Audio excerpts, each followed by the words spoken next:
Hi, Mark here from the Tangent-Bound Podcast Network and host of the flagship show, the Tangent-Bound Podcast. Did you know that we over at Tangent-Bound are always looking for amazing podcasts to promote?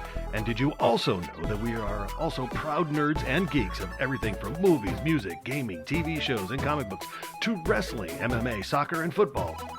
Whatever you can nerd or geek out about, we've got it. And if you're interested, we can help you find it. And if you're a show looking for a place to call home, we've got you covered. Side effects may include upset stomach, dizziness, tumors, shakes, and in some rare cases, death from excessive laughter.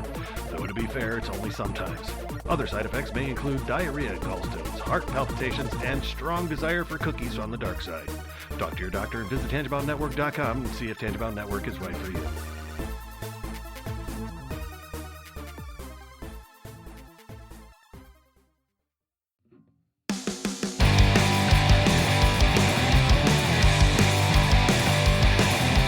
Life sucks to the last drop. Are you gonna blow your head off? Take good aim and don't forget to duck. Life sucks every Monday and all the way to Sunday, but I wouldn't have it any other way. I don't care how you're doing, what's up or how's it hanging. I'd like to buy this world one last drink. Life sucks all of the time, so stick it up your sunshine, and then you'll see the clouds every day. And then you'll see the clouds every day. And then you'll see the clouds every day.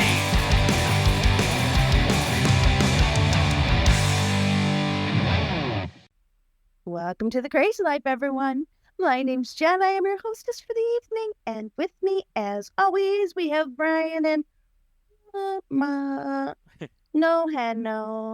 Hanno's out making some beautiful music for us all to enjoy, hopefully, when he can drop his CD.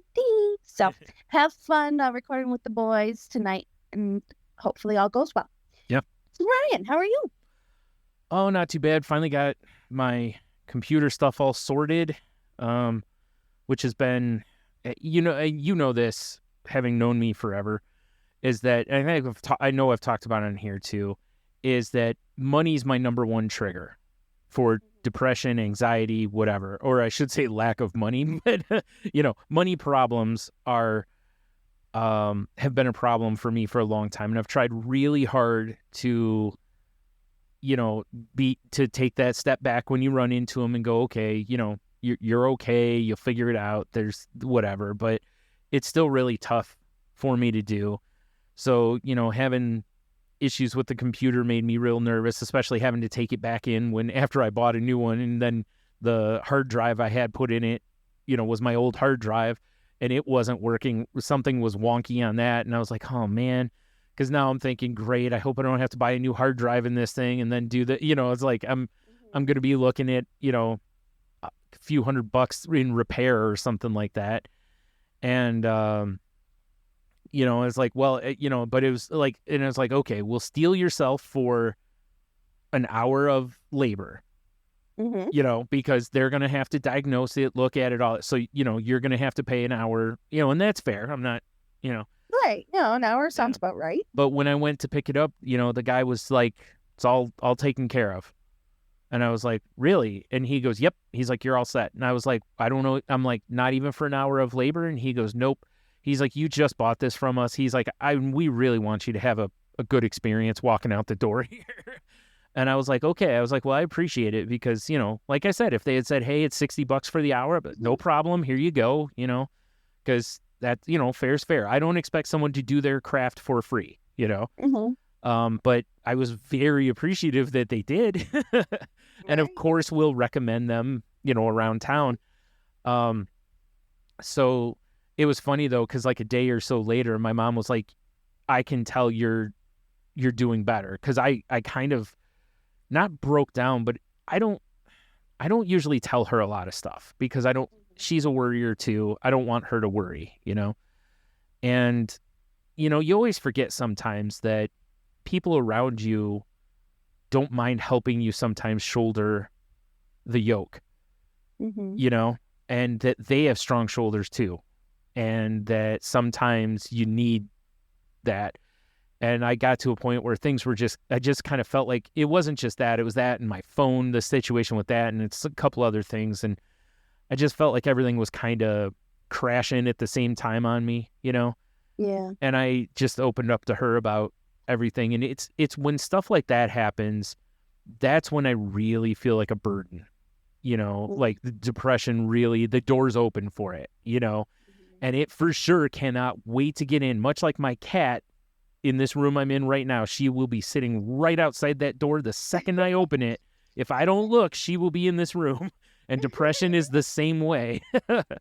The second you crack that door, it will come through like an elephant. So, you know, I unfortunately I had to cancel my therapy session, which sucks because it was at the right time. It was right when I really could have used it.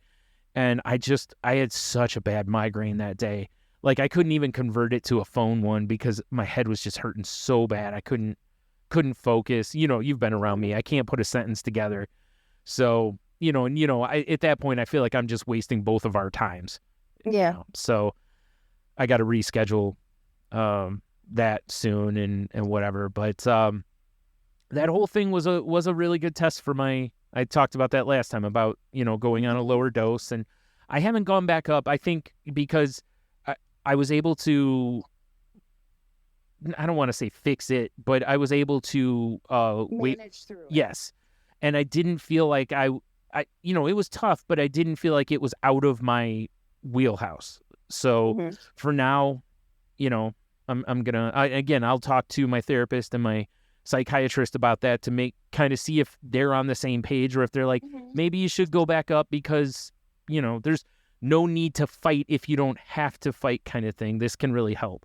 But there's also situational depression. Right. So if it's strictly a situational depression burned off of like one incident. Yeah.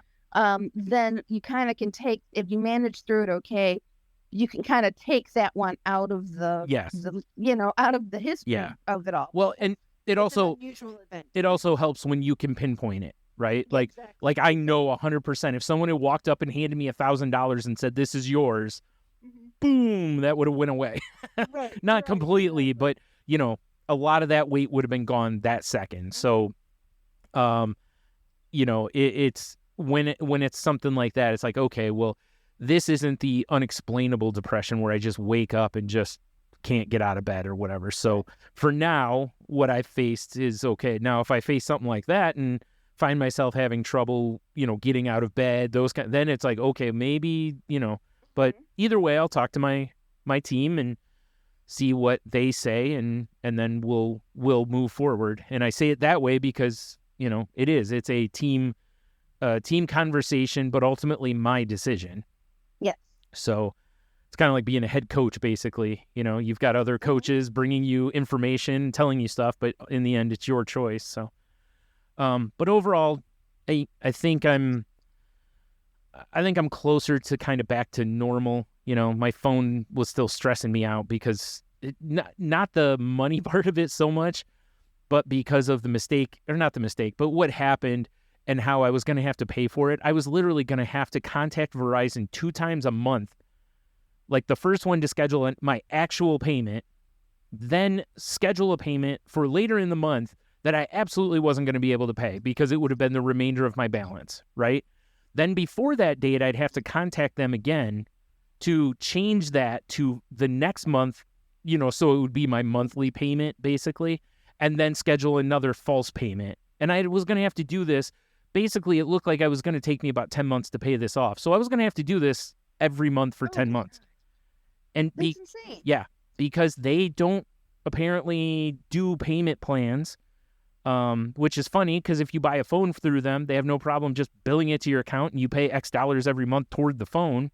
I don't know why they can't just do that now, but they can't, so whatever.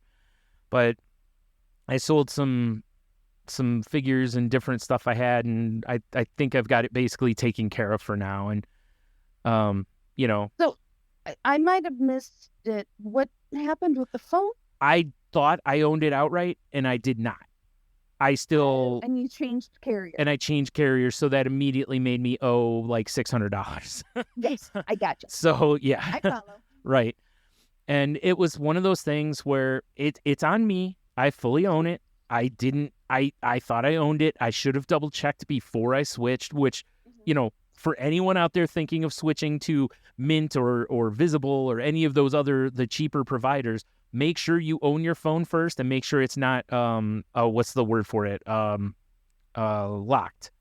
Because those things can change your situation as far as how much you have to pay getting out of it. Yeah. So make sure, because the way things were set up, I was actually going to be spending more by switching instead of like what I thought was going to be like a $40 a month savings. So, I mean, it'll catch itself up eventually. It just makes things super tight for now, and again, from years and years, I've said years ago, I've never liked the fact that, and this doesn't really pertain now, but for years I would always say I hated the fact that like if a CD came out, if I couldn't just go buy it, and I don't mean buy 40 or 50, I mean just one. If there was something like a $10 to $15 range item and I couldn't go buy it, it started making me really nervous because it's like you don't have enough money. Mm-hmm. And realistically I do, right? It's like I got food, I got shelter, I've got healthcare. So it's like I really have what I need.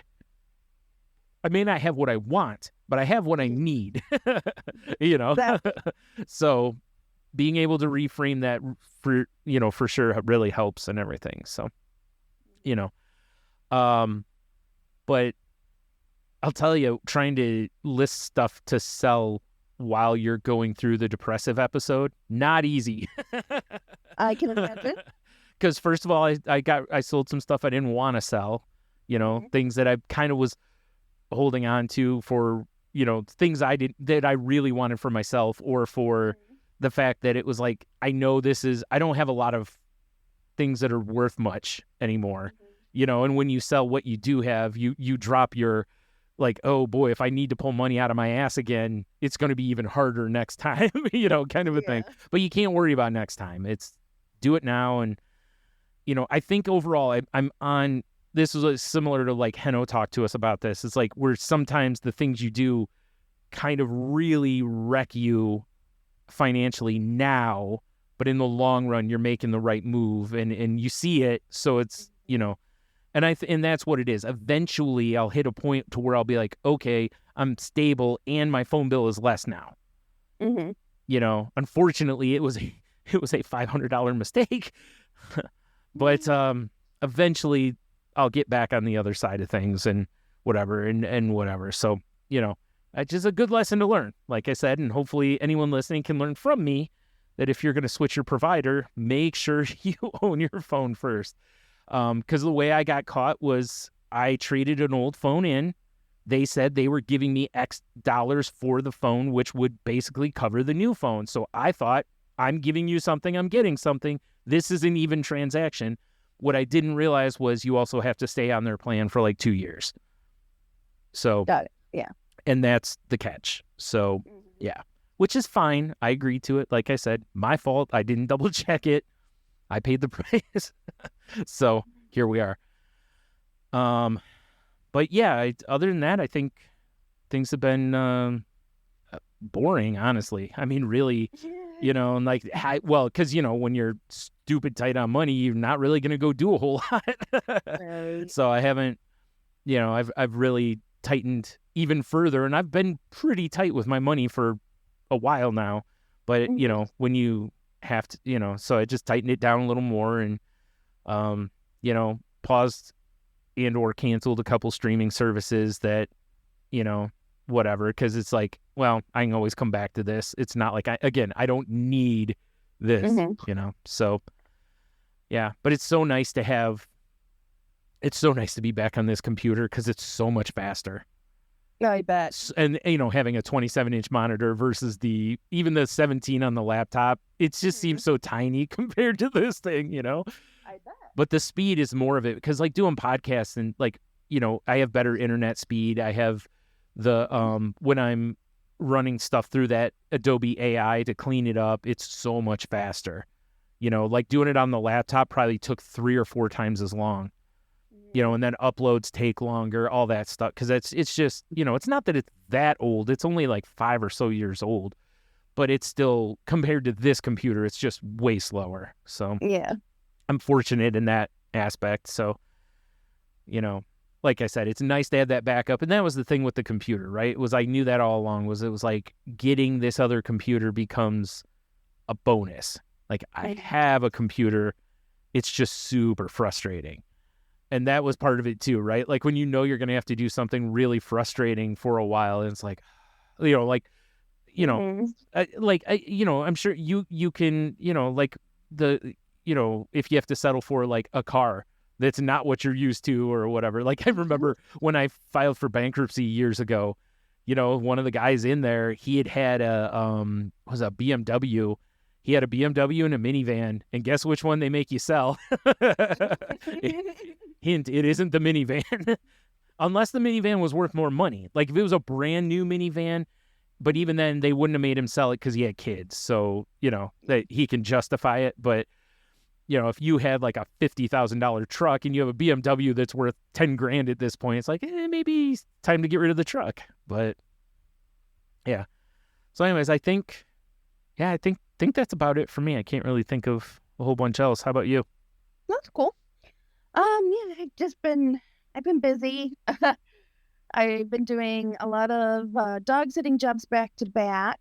Just got finished with a cat sitting job. Yeah, just really kind of keeping busy. Summer stuff, garage sales with mom, hanging out with my girl V.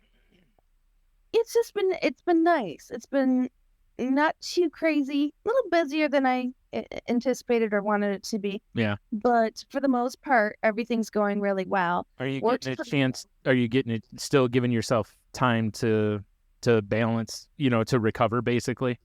I'm getting unbalanced right now and I can feel it. Okay.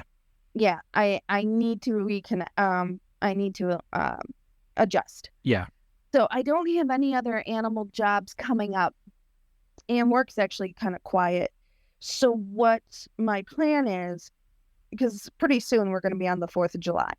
So I already have 4 days off. I have Saturday through Tuesday, and then Fridays, I'm usually working from home, which I will that day too. So I'll have a really nice long chunk of time. Mm. And I'm really planning on, I'm just relaxing by the pool and just chilling and not really doing too much. Yeah. There's a couple things I want to do, but for the most part. And actually, during that time, because my birthday is coming up. Yep. July 11th. Yep. For all those you keeping track. Yep. Big 60 this year. Yeah, getting close. You heard I said 60, right? I did. Okay. I said. All right. I'm actually going to be 45. And for anyone who doesn't know, like this, because this is something that I've done to you for years, which is I always tend to add 10 years or so to Jen's age, even though her and I are the same age. We're just a few months apart. But I always like to just make her seem like she's way older than I'm older than Brian by 2 months. The best part is in the past when I've done that, and you can see some people want to ask, but they're also like, do I want to ask a woman about her age? And you can just see it, like, kind of twist a little bit. It's fun. So I have a lot of things that I still want to do with my life. Yeah. A lot of people call it the bucket list. Right. I have quite a few things on my bucket list. And so I decided a few years ago that I am going to do my bucket list every 5 years instead of every 10. Okay. So this technically would be a bucket list year. Well, financially, I'm pretty darn strapped. Yeah. And physically, I'm kind of big. So skydiving.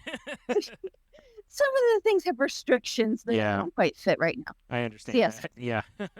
Skydiving, bungee jumping. Is skydiving and bungee jumping are there on your list? Yeah. Oh my goodness. God knows if we're ever going to get to that moment. Oh man, But yeah, if you bungee jump, someone has to record that someone's going to record either one. because I just want to hear what noise you make when you finally jump. Is it going to be an eep? Are you going to finally scream? I have a feeling it'll just be a Yeah. Right. or nothing. Right. Or you just see me gapping like a fish. Right. Nothing coming out. Yeah. Or more likely than not, oh my god, oh my god, oh my god, oh my god. Yeah. So anyhow, so we know that those are out of the question in this moment for a variety of reasons. Yeah. And there's always, there's kayaking and the Great Mummy, and I mean, nice, but that's not really a bucket list. Yeah, that's something that you really, all you need is the money and the time. You can just go do that whenever you Yeah. want to. Yeah. So it needs to be something. And I posted on Facebook, and one of our former schoolmates, she was a librarian for many years, Oh, and I know I who you're teach talking about. stay-at-home mom. Yeah. Yep. So she responded with a few different suggestions, and when I saw her name, it hit me. And I immediately responded back, I'm like, you gave me my idea. And I said, you're a former librarian. And I said, I need a book. Because I've been saying for the longest time, I'm really having a hard time sitting down and reading a book and da-da-da-da. And I'm maybe getting through one a year. And I Yeah. really wanted to get back to reading books, but I've just not prioritized it. Yeah. And I'm notoriously bad about reading classics and classic literature. I read a lot of fluff stuff. Right.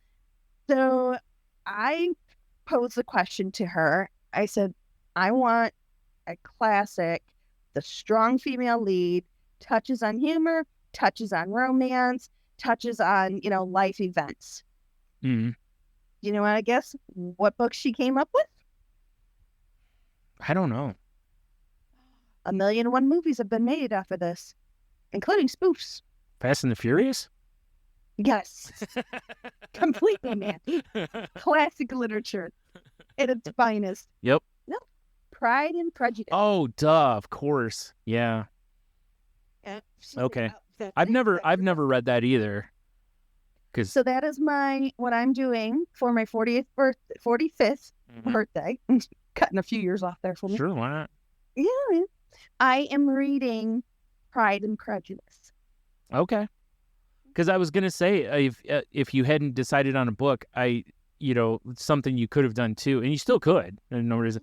Is say, hey, for my birthday, not actually give, but give me a book recommendation of like a book I need to read. Well, that's what I asked when I'm like, oh my gosh. So, and that's what. No, I don't just mean to her. I mean to I know. a Well, variety. people Okay. are jumping on. Like, Oh, okay. our Okay. our Canadian friend who loves to read. Yeah. Yep. She gave me a whole bunch. Yeah. Oh, I bet And she then- reads a lot. Yeah. Yeah. So a Mhm. few people gave me a bunch of different reading book recommendation stuff. But when my very first question back to our librarian friend was, God, what did I put it to her? What was it? What is one of the number one books I must read in my lifetime? Right. And her response is, you need to be more specific. Yeah. Being a librarian, especially, Yes.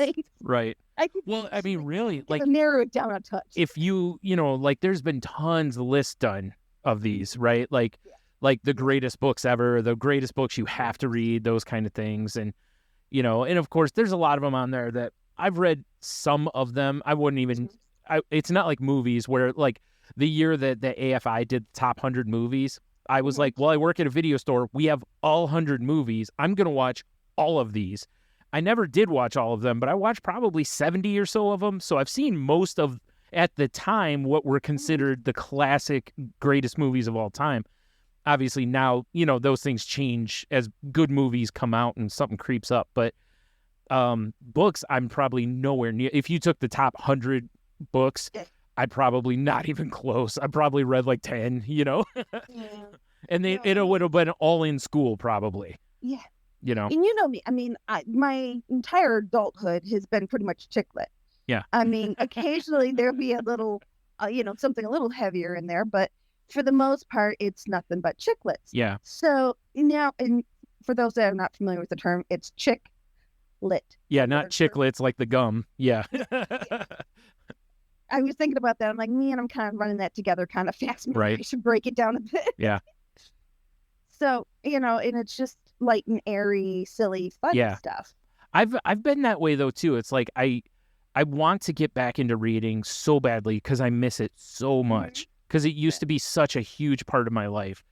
Books were my best friend growing Yeah. up. Well, and I've got a ton of books that I haven't Yes, read. you do.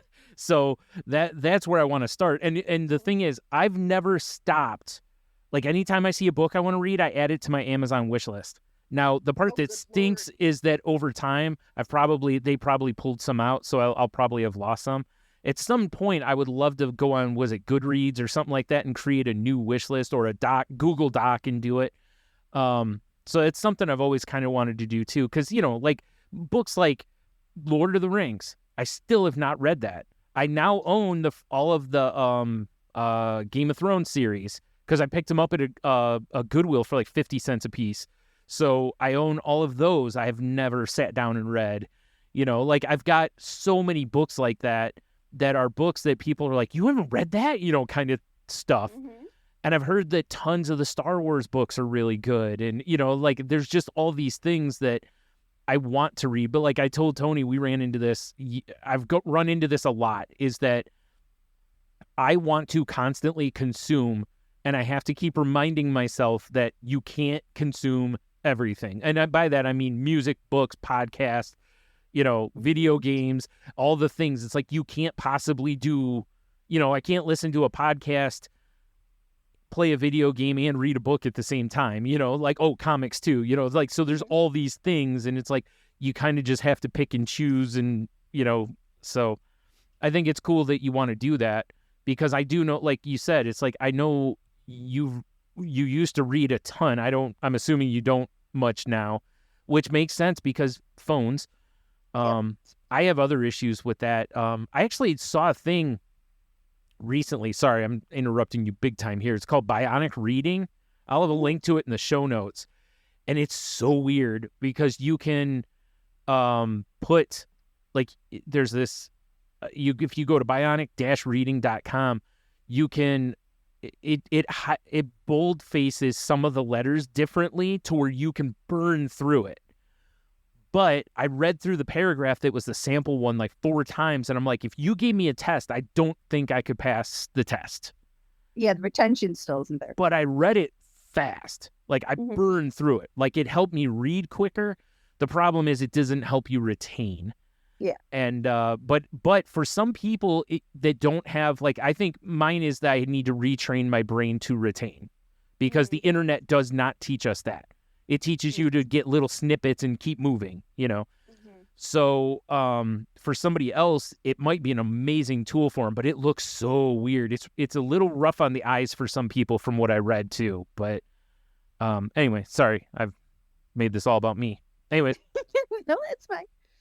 But yeah, so, and I also wanted to point out, so that's really cool. And I'm very excited about this. Yeah. And something that I want. Well, it's something you can always go back to too. Like, even if you do read some of those books, you can go, okay, I read these, give me more, Yeah. So.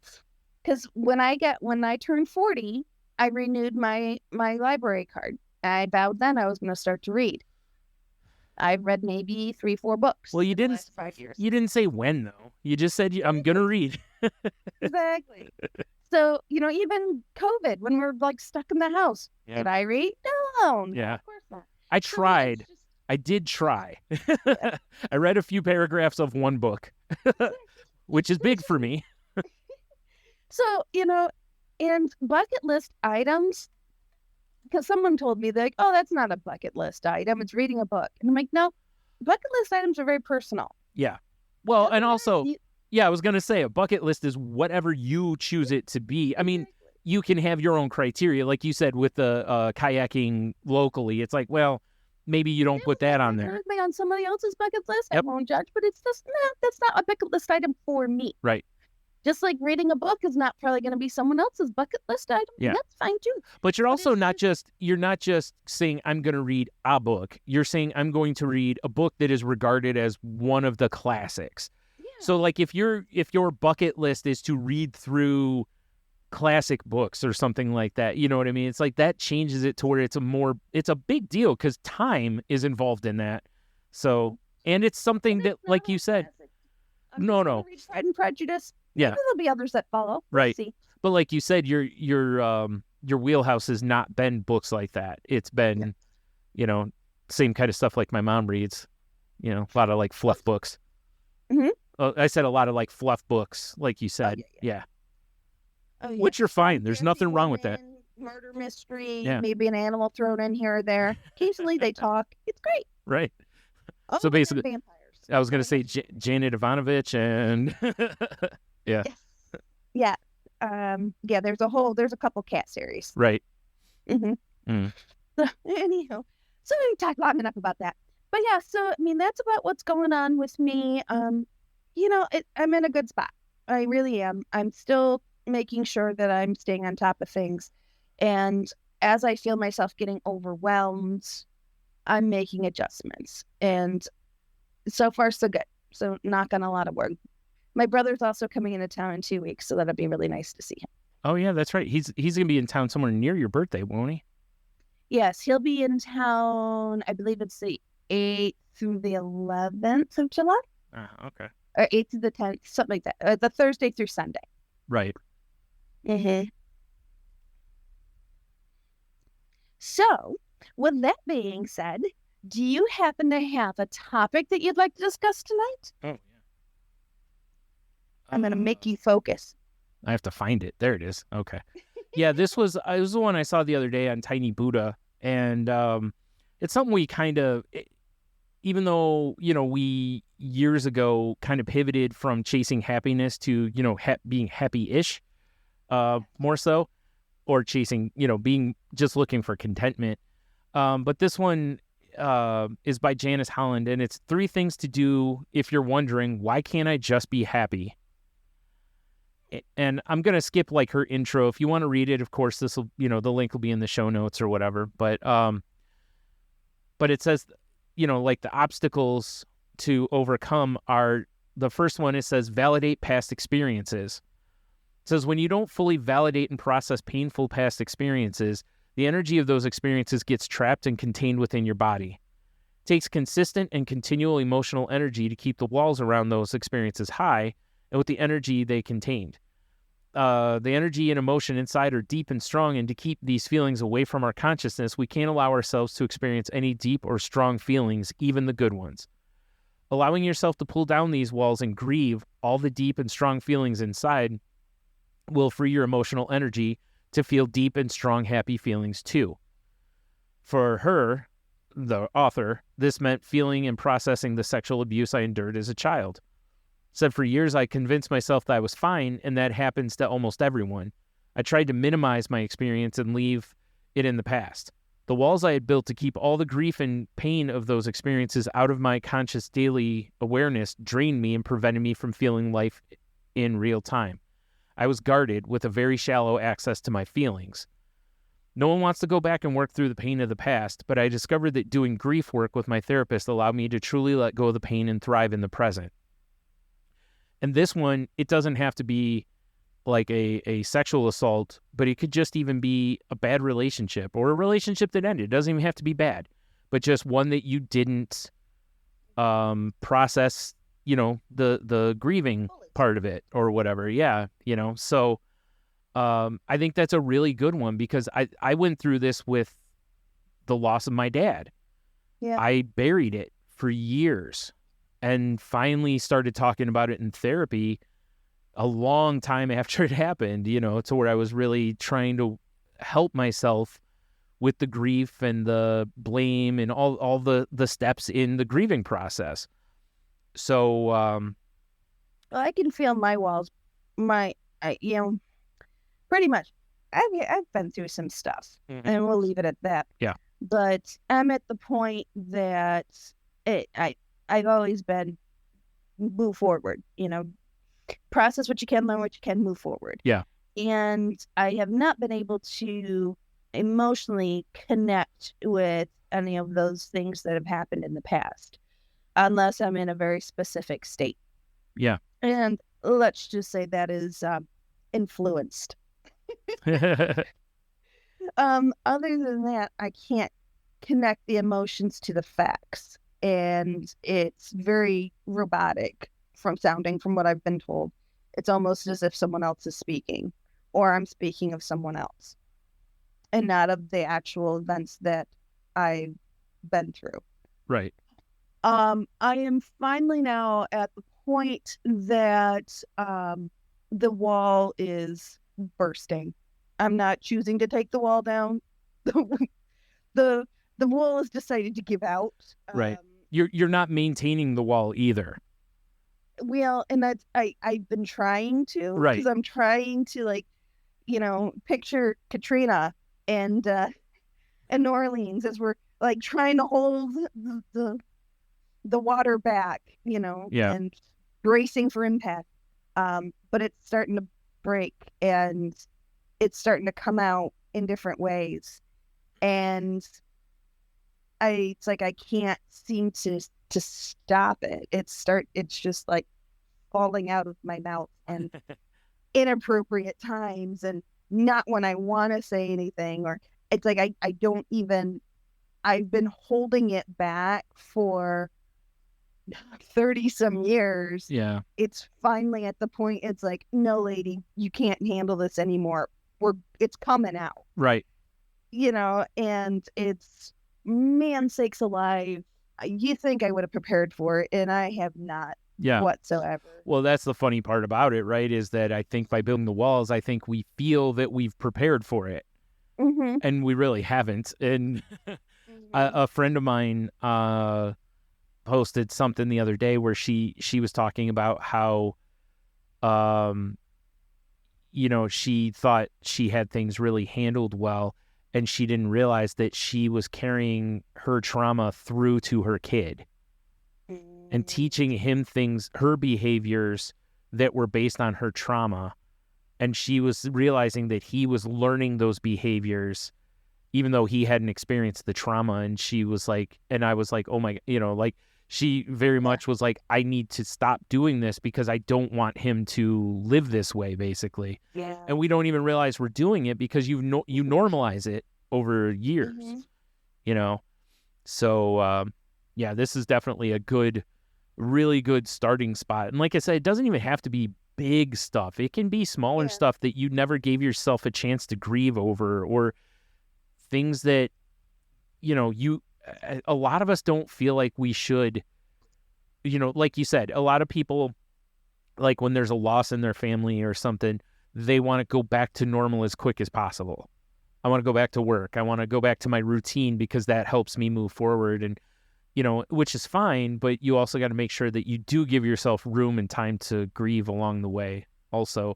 Otherwise, it will come back and bite you somewhere.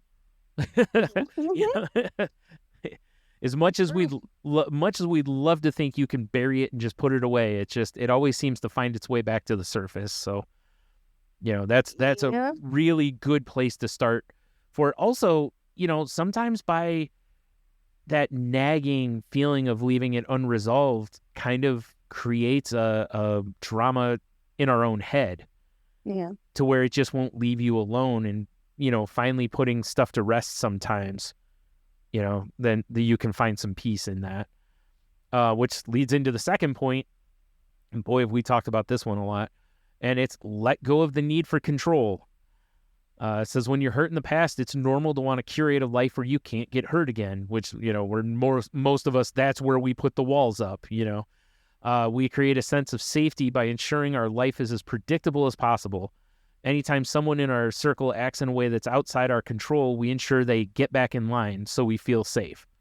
For example, if your partner doesn't immediately return your text, you might get upset and lash out about how disrespectful he is being. If your kids don't seem to be as concerned about their grades as you think they should be, you might panic and shame them, saying they will be stuck working in fast food restaurants for the rest of their lives. We want everyone to act as we think they should, so our world feels nice and safe and predictable. Zoom out and look at this scenario. Could it be any more boring? No wonder it's impossible to feel true joy and happiness. Joy and happiness come from the ability to be spontaneous, light, free, and unpredictable. I think a lot of people mistake feeling safe for feeling happy. Being in a constant search for safety keeps us in survival mode.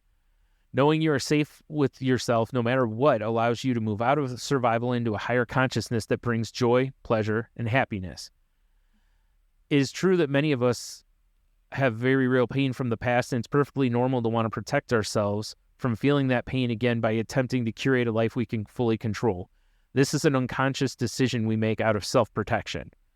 Choose to make the conscious decision to let go of control. Trust that you now have all the resources within yourself to feel safe, no matter what happens. Releasing the need to control will bring you the ability to feel joy, pleasure, and fun again. This one was difficult for me and took a long time to integrate because of my abusive childhood. Again, I'm speaking as the author, and this is not me. Because of my abusive childhood experiences, I overcompensated for my feelings of worthlessness and lack of safety with a drive for success and perfectionism to try to control how others perceived me. If my coworker wasn't pulling her weight, I'd stay late and work weekends to ensure the work was done and done well. My husband wouldn't spend time with me or plan dates. I would plan dates and put all the reservations in his name so it looked like he was investing in me and our relationship. Wow, that one's a whole different level. If my kids were not interested in wearing outfits I thought would make our family look perfect, I would bribe them with candy so we would look good and put together as a family. I thought that making myself and my family look like we had it together meant that we did, and we would therefore be happy. Man, this couldn't be further from the truth, and it actually drove not just myself, but everyone in the family system in the opposite direction. No one likes to be manipulated, and even if we can't exactly identify that it's happening, we feel it. Honestly, I had a bit of an identity crisis as I let go of how I wanted life to look and embraced living and feeling life in real time. What I can say is since I've let go of control, life has been full of more peace and joy than I knew possible. And we've talked about that countless times. You've heard Heno and I and Jen all refer to the let go or be dragged. And it is so true. And the more control I've given up in my life, I know Heno echoes this, you feel, it's so weird. The less you grip onto everything, the more in control you feel. Like life feels like it's like you're actually back at the helm rather than white knuckling all the time, even though the instinct is like she said, I've been hurt, so I'm going to put walls up. I'm not going to date because I've been hurt. I don't want to get hurt again. And it's like you might get hurt again, but you're completely shutting off the ability to find any happiness in the meantime with another person or whatever there. So, Yeah, it's interesting. Like, I've spent my entire life up until last year with someone, from parents to boyfriends to brother to boy, to husband. So, I mean, I've always been with someone. I really didn't even date much. Jumped right in with you pretty much. Yeah. And so when I've never been alone, and I've talked about this before on the show. Yeah. And last April, when I got my first apartment and nobody answered to nothing, I had me. Yeah. And at first, it scared the crap out of me. Yeah. It was so scary. And I was so lost. And I was so confused. And I was so lost. It was just like, whoosh, everything kind of hit me. And I'm like, oh my gosh. Yeah. And then when I got past that and I started trying things and learning things and finding out things about myself, it's like, okay, this not bad. Like, maybe I can figure this out. And as I progressed through this whole thing and really understanding, I thought I was very introspective, but I was nothing until last year. Yeah. Well, I learned so much about me and my behaviors and how they were tied to my past and how I keep repeating them and how I don't want to continue repeating them. So what I'm doing to change them and stuff. It's just all that stuff. Which is really good work to do, because it's why I'm always concerned when I see somebody go from a relationship right into the next one, because I'm like, you haven't even paused and taken a look at maybe what you learned from that relationship, like what didn't work. Do you want to, so to try to avoid falling back into that same relationship again, and, Yeah. I would like to take a moment and thank every single one of the gentlemen from last year that helped me learn what I didn't want. Right. Your service is appreciated. Yeah. But no, that's really what it ended up being, because Yes. initially I jumped right out of the relationship with my ex and right into this another relationship with this other guy. Yeah. I was with him for 3 months. I'm like, how is this possible? This can happen. Well, didn't work. And then, and I did everything that I normally would have done in college, like normal college, high school, dating life. Yeah. I did all that. I didn't do it back then. I did it all last year. Mhm. And, and naturally, and everyone kept trying to get me to put timelines on things or settle down or, Yeah. all this, trying to put time. I'm like, no, that's not how this works with me. Yeah. I'll know. Yeah. If I'm ready to be down to one person, if I'm ready to try to commit to somebody, my body will tell me, my heart will tell me. Yeah. That doesn't 1, 2, 3 dates. I don't know. It could be 1 day. Yeah. It could be 10 days. Right. I don't know. I can't give you a timeline. I can tell you when I know it's right. Yeah. So I'm like, just to clarify, what I was talking about is more of the long-term situations. Yeah. Because a lot of people will come out of a long-term marriage or relationship and they will immediately go into the next one. Then you meet the person and you're like, oh, that's basically your ex. That's just your ex with a fresh coat of paint, Or in my case, wow, that's something completely different. True enough. Yeah. Which is an overcorrection potentially too. May not be, but could be, Yeah, in this case. Well, pretty, okay, yeah. but you know what I'm saying though. It's like you don't know that ahead of time, but I can fully understand somebody going, hey, my ex was like this. I'm going to try to find someone who's the opposite.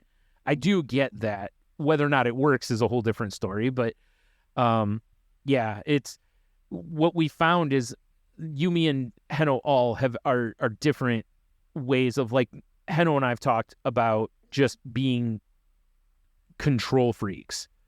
Oh, yeah. And now, again, even in the last year, though, I learned more about my want for control has a lot to do with my comfort. And in a lot of it's similar to, like she was talking about, is that feeling safe. Mm-hmm. But some of it isn't about safe as much as it really is the comfort.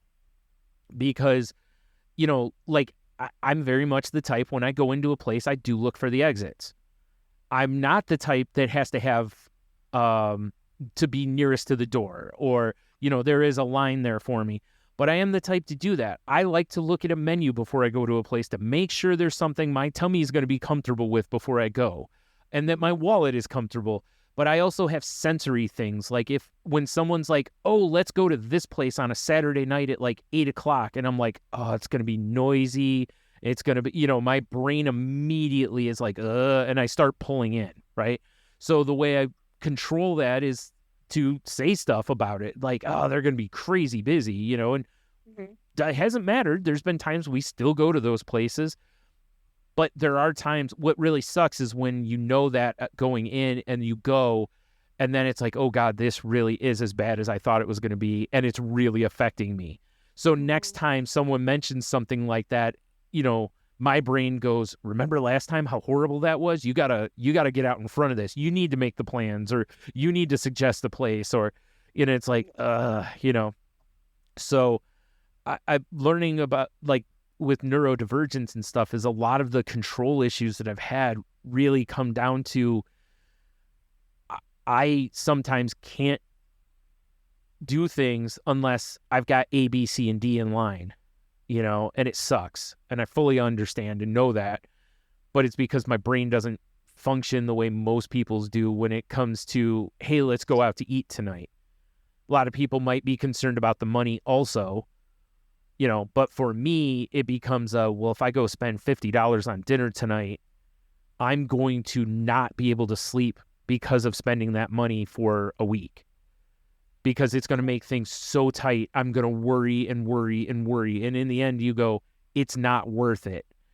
So you don't go, right? Whereas if you go and you spend the money and you had a nice meal and you had a good time, that's worth $50.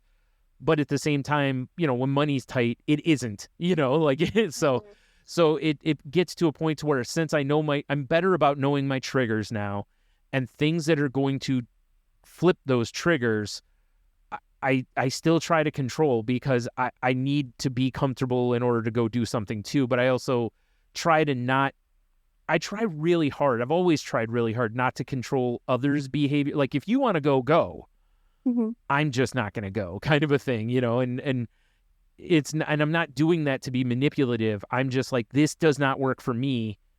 I have to remove myself. But unfortunately, it can come across as manipulative. Mhm. Well, if you're doing that, I'm not going. It's like, that's not how I mean it, though. I mean, I do, but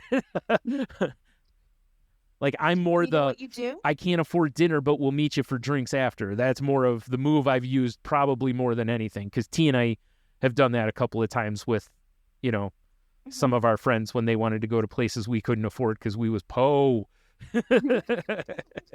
But I would never say don't go to those places and have great food and enjoy yourself. It's just, hey, we'll just meet you up for beers later.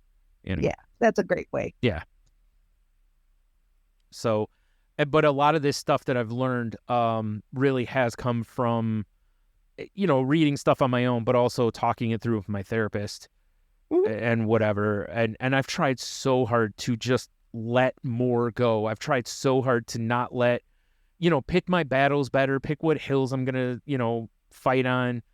And just some of them go, this doesn't matter. Like, at the end of the day, who cares? Like, this doesn't change my life at all. Why am I gripping to this so hard? And I'm finding that, you know, from that practice, you see yourself doing it more. And then you go, okay, let it go. And you can even do silly stuff like, you know, or what feels silly is, you know, closing your eyes and literally visualizing letting it go, you know, and like, it makes me feel silly, but I'm not going to lie. I've done it and it can help. So I hate Frozen. Because in the movie Frozen, Oh, okay. That's the song, right? yeah. Let it go, let it go. Yeah, every darn time you say let it go, that's what I have in my mind is Elsa, I think her name is. Yeah. The woman and the girl in the blue with the blonde. Yeah. Elsa. Raising her hands in the air, saying let it go. So every time I need to let something go, that's exactly where my head goes. Yeah. This little blonde woman raising her arms, going, let it go. Oh God.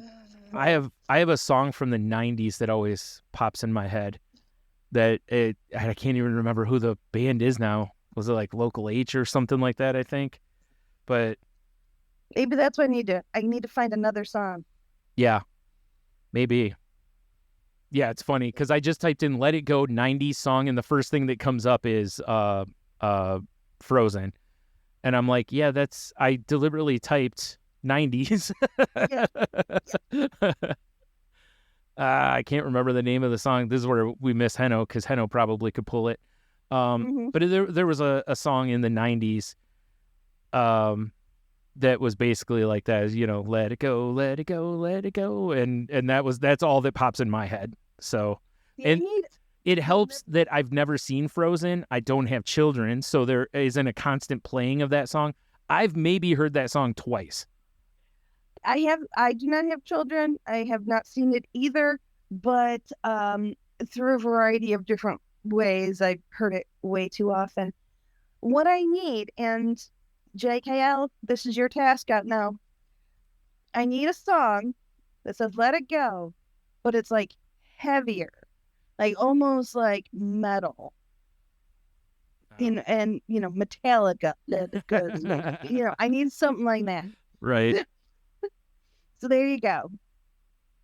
JKL's my modern music gal, so she can hook me up. That sounds so weird, and I know she'll appreciate when I say it, because she never seemed like the one you would go to for modern music. Like, she's the one you would go to for musicals. No, I know she is now, but I said, like, she was never the one you would, like, I remember, like, in trivia and different stuff when we would be sitting there and they'd say something about music and she's like, I have no idea.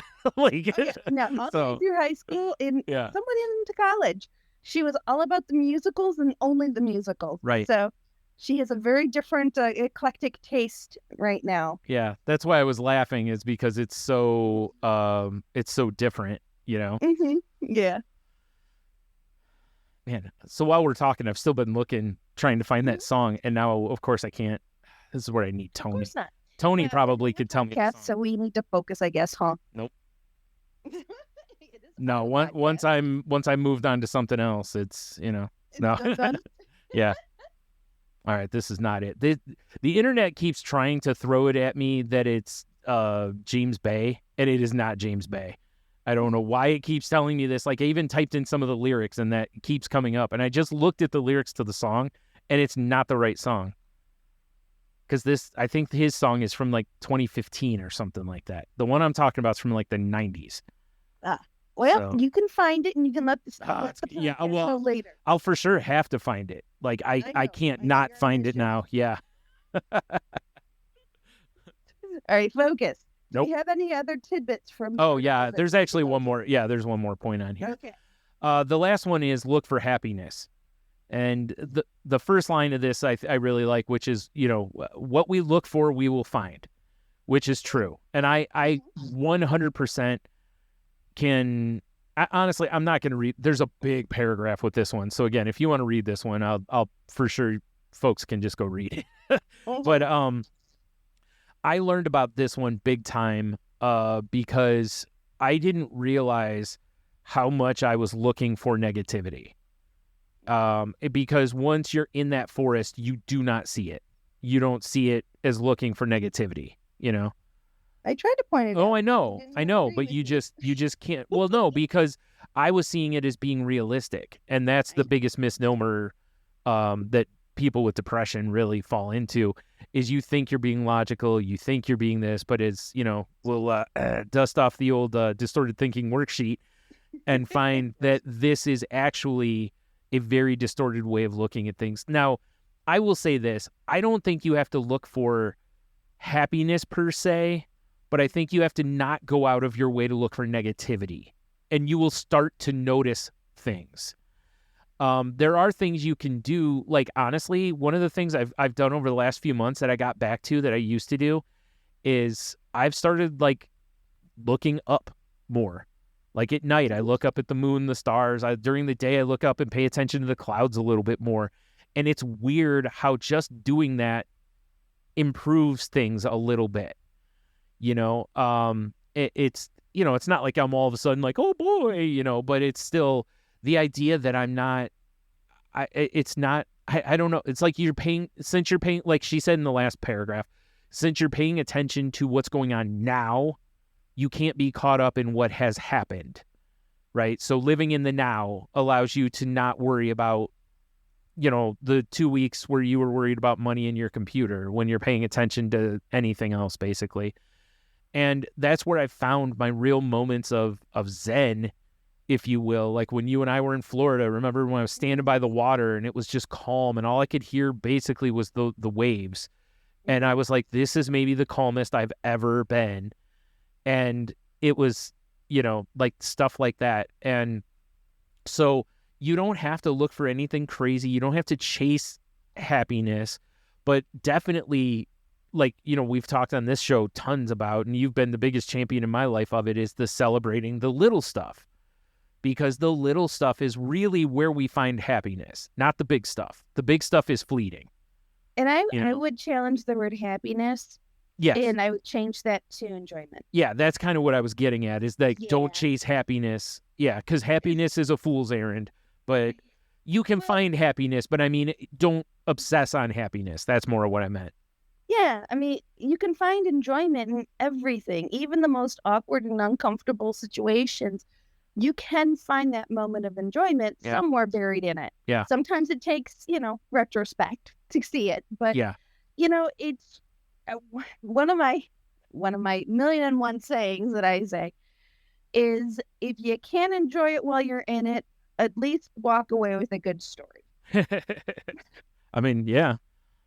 So I mean, and that's the whole purpose. That's the whole point of life. And that's, people don't understand me because I lead with my heart. Yeah. I literally lead with my heart. I make silly decisions on the onlooker looking in. They're silly decisions.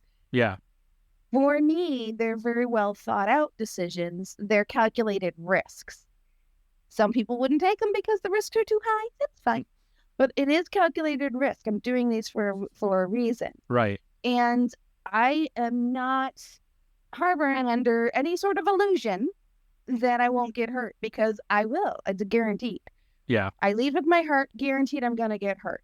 Why would I possibly do that? Because anything that happens before the getting hurt part, I'm going to make that so darn good. The getting hurt is a reasonable side effect. to Yeah. the Right. situation. Yeah. It's like, Yep. okay, I'll take that. I had so much fun, so many great stories, so many things happen. It's all about that calculated risk. It's putting yourself out there. It's not about worrying about whether you're going to get hurt or not. Yeah. It's finding that enjoyment. Finding that enjoyment in the moment. Look at the stars. Look at the clouds. Whatever you need to look at.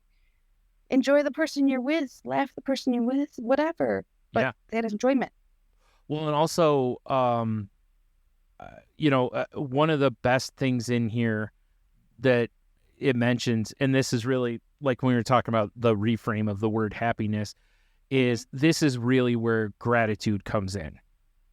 Because one of the best ways to force yourself to look for happiness or whatever is a gratitude journal, right? Or like, I don't know if you remember, like I said, when I was a teenager, I had a teacher that mentioned to me when the only teacher I ever had that noticed I was depressed, she mentioned to me about journaling and to every day end the journal with one good thing that happened.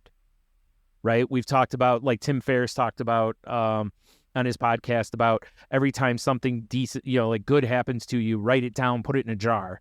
And then when you have a bad day, pull something out of there and remind yourself good things have been happening to you, or review it at the end of the year, kind of a thing. And, and gratitude journaling can do the same thing. Is if you go back and go, oh, wow, like this happened and this, I'm thankful for it. You really do start to push the negative thoughts away. And when you're not looking for negativity, like I said, it really does leave the door open. And then you start finding that you at least are finding more joy and enjoyment through life. Like you really start to notice things differently.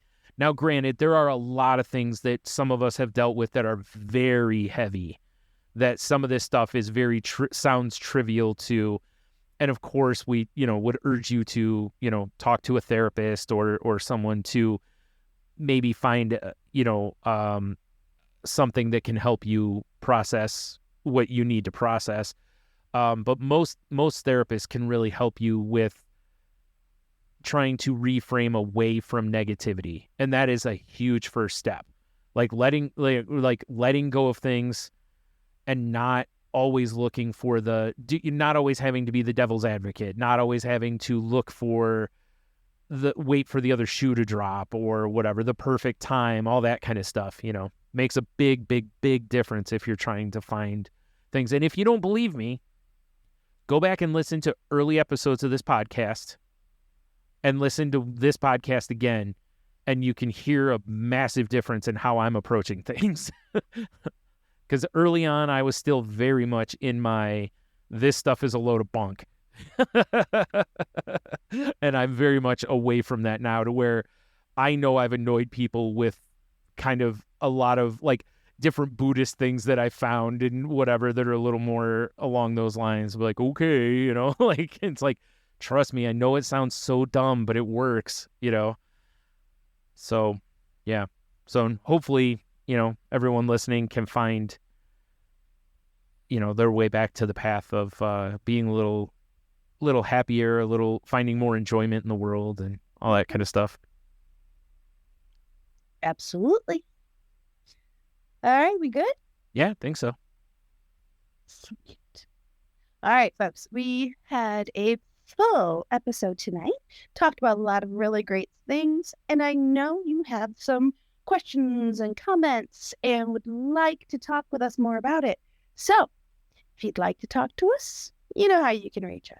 You can reach us at The Crazy Life Podcast.weebly.com is our website.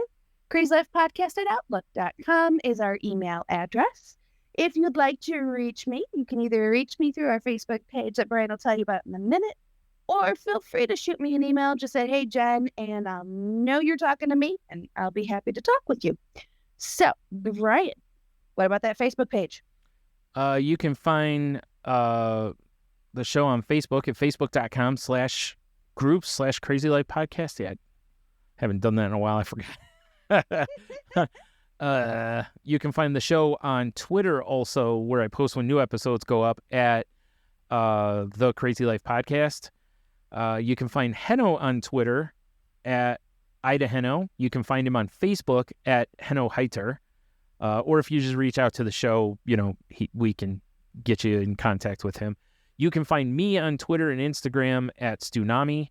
You can find my other podcast at salty_language on Twitter or at saltylanguage.com. That's got all the links to all our socials and all that kind of stuff on there. That's just me and my best friend talking about whatever kind of we did for the week and whatever. And, this past week, we talked about my computer, Beavis and Butthead, because I watched the first season of the new one, the Apple Vision Pro, Fable and Star Wars Outlaws games, the death of Iron Sheik, Tony having to do a cleanse, stuff like that. So if you're into any of that stuff, pop culture and just random life stuff, give us a listen if you would. Show's not safe for work, so please be careful who's around when you're listening. And first of all, the song is called Jenny Says, and it's Well, that's appropriate. and it's by Cowboy Mouth. And I don't know why I said Local H when I did. I for sure knew it was Cowboy Mouth because we saw them. I believe they opened for B&L one of the times we saw them. That sounds familiar. And anyway, that song was one of their, I think they had like two hits basically back then, but it's from 1994. It's like I knew it was from the 90s. I just couldn't think of it. Anyway, so I figured it out. Anyway, so one other thing I want to say before I get into the final stuff real quick is this weekend, if you're listening to this in real time, I'm going to completely ruin the evergreen nature of the show, I guess, but is Father's Day. So, happy Father's Day to those who celebrate and are fathers. And, if you still have your dad around, try to spend some time with them. If you have beef with them, try your best to bury the beef. Because trust me, you someday it won't matter. And you'll really, really want any time you can have back with them. So, this weekend will be another good test for my medicine probably, because usually it's a pretty rough weekend for me. So yeah, like I said, happy Father's Day to all the dads out there and everything, and the moms that are functioning as the dads too. So happy whatever it is, for filling in and stepping up too. And then of course, as always, if you need help, please reach out. There's all sorts of people out there that are willing to help you. I know it can be frustrating. There can be long waits, all that kind of stuff, but please try. There's all sorts of options out there for help. And then also, please check on your friends. I saw a great thing on Twitter the other day, and a guy was like, I challenge everybody to reach out to one person you haven't talked to in months. And I was like, that is an interesting one, because a lot of people have to think about who that is and how to approach somebody you haven't talked to in months, maybe, because, is there a reason for it, or have you just drifted, or whatever it is? That would be awkward. Call someone, I'm like, yeah, I haven't talked to you forever. Yeah, because you told me to jerk off. Yeah. My bad. Yeah. My fault. Hang up. I remember that. Yep. Yeah. And of course, as always, I implore everyone to please be nice to one another and show that you care. I really, I was talking with somebody yesterday, and I made a comment that I really feel like a big problem that we're running into is what we've been kind of taught by news and politics to look at our neighbors as enemies rather than teammates or friends or whatever in things. So, try to, like I said, just try to bury beefs, especially like we were just talking about in this. Let some stuff go, because it's so not worth carrying on. Most of it is so not worth carrying. There's a Twitter group I'm in, and this guy has been basically beefing with his neighbor for like 10 years. And I'm sitting there going, why? Like at some point it's like, it's just ignore them. But I always ask myself, what's my desired outcome? yeah, that's kind of And I can be sane enough to stop there and listen to it and look it through. And I'm like, what do I want from this? And any action I'm doing right now going to get me there? Probably not. So yeah, what's the point? exactly. So there you go. Like I said, just be kinder to one another, and put good energy out there for everybody. And again, when you put out good, you'll see more of it come back. When you put out bad energy, typically you'll find more bad things around you. So try to put out good energy for everybody. And with that, folks, instead of going out there and having the best week you possibly can, which I do encourage you to do so, I would like you to do something different this time. I would like you to go out there into the world, ask how, ask why, and learn in a good way and be nice to each other. Guys, go out there, have a great week. Talk to you later.